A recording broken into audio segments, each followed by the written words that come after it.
There was in the beginning a wildness to America, and perhaps it was that aspect of this new land that enabled those settling here to have ideas that bore the stamp of that native wildness. Because the experiment in liberty called America was and remains a genuinely wild idea, something that ought to be arresting when we see it, and perhaps a bit shocking too. It is not something easily or intuitively grasped, the way one grasps the infinitely cruder idea that might makes right, and that if someone more powerful than you decides to rule over you, you have few choices and had probably better comply. If we are to keep this republic, we have to see it afresh and really understand what we're keeping, must have a clear grasp of what this American republic is and how it works. So let's go back to the beginning, to when America was newly born, when those present at her birth couldn't help but see how extraordinary and precious and wild an idea she was. In 1776, a nation was formed in a way that a nation never had been formed. It was something entirely new, the nation as idea. For the first time, a nation was created that was not merely a group of ethnically or tribally similar people, nor was it a nation composed of disparate groups held together by a strong leader. Until the advent of the United States of America, these were the two groups into which nations must fall. There was no other option or category. Most countries fell into the first category because every Frenchman or German or Greek or Japanese knew that his country was made up of others similar to him in ethnic makeup, language, and culture. Anyone who did not share these things was a foreigner.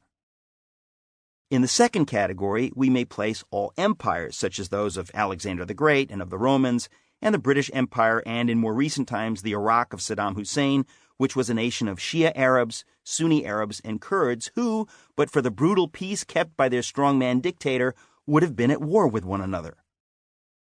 The country born in 1776, however, fit neither of these categories, standing quite apart in the history of nations and peoples.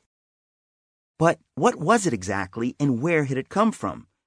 It was a nation held together by an idea, and by citizens who bought into that idea.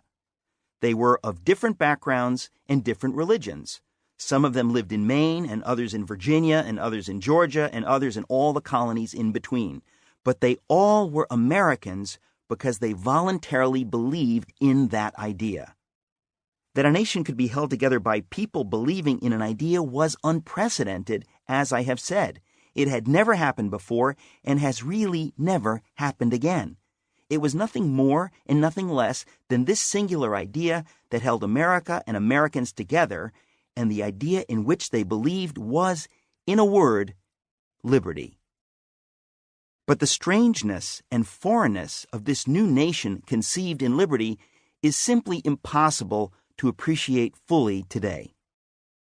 One major reason for this is that the United States and the idea, or the set of ideas that came together to create it, have been so successful that they've been copied endlessly in the 2+ centuries since.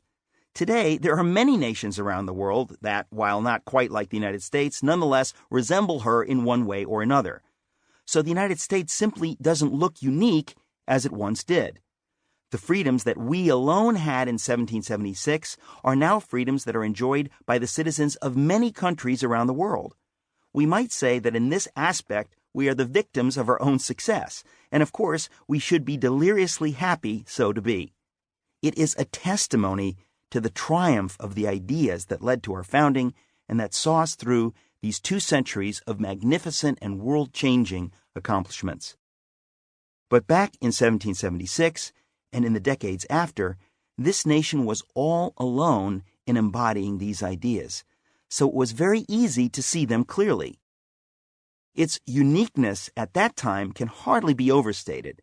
It was as if in a vast field of daisies, a sunflower suddenly sprang up to tower and totter above all the others, strange and alone. What was it, and how had it gotten there? To be sure, the world hardly knew what to make of it, although some around the world were cheering us on. They saw that we were onto something that was new in history and the idea that we were putting our ideas about liberty into actual practice was exhilarating to watch. Still, they couldn't help but wonder whether the experiment would last, whether it could. Surely it must topple soon enough. The similar ideas that erupted in France and led to the French Revolution ended in a grotesque bloodbath. Would America follow suit? No one knew. So, over its first years and decades, the world watched this new nation and marveled at it. What should they make of this huge and ungainly and curious thing? Some honest observers saw that, like that sunflower, it was a bit raw and oversized. It was not as genteel as the other flowers. It was so big and growing so fast that it was a bit clumsy and uncomfortable standing there. But there was something cheerful and young about it, too. America stood there alone, raw-boned and grinning at the world around her. Where had she come from, and what would become of her?